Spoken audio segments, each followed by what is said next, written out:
बरवक्त news के नुमाइंदा मोहम्मद अहमद की रिपोर्ट के मुताबिक हबीबाबाद पत्तोकी के नवाही गांव गहलन चक नंबर 9 का सालाना इज्तिमाई खुतबा जुमातुल मुबारक का इनकाद हुआ, जिसमें खसूसी खिताब सदरुल्लाह अकबर तहरीक सैफुल्लाह कसूरी साहब ने इरशाद फरमाया और खुतबा जुमातुल मुबारक में फ़लस्तीन कश्मीर के लिए खसूसी दुआएं की और गहलन चक नंबर 9 और मरी के फौत शुदगान के लिए खसूसी दुआएं की गई। जुमातुल मुबारक के बाद लोगों के लिए खसूसी खाने का इंतजाम किया गया। के मौके पे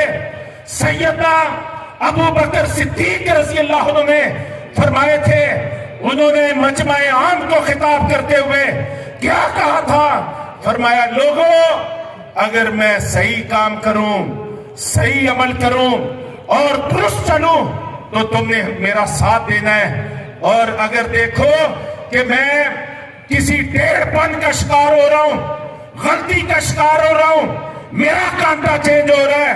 मैं ठीक हो रहा हूं, तो मैं तुम्हें नसीहत करता हूं, फिर तुमने मुझे पकड़ के सीधा करना है। हम भी यही कहते हैं कि साथियों, अगर तुम हमें सीधा चलते हुए देखो तो फिर हमारी मदद करो, और अगर हमें टेढ़ा होते हुए देखो तो हमें पकड़ के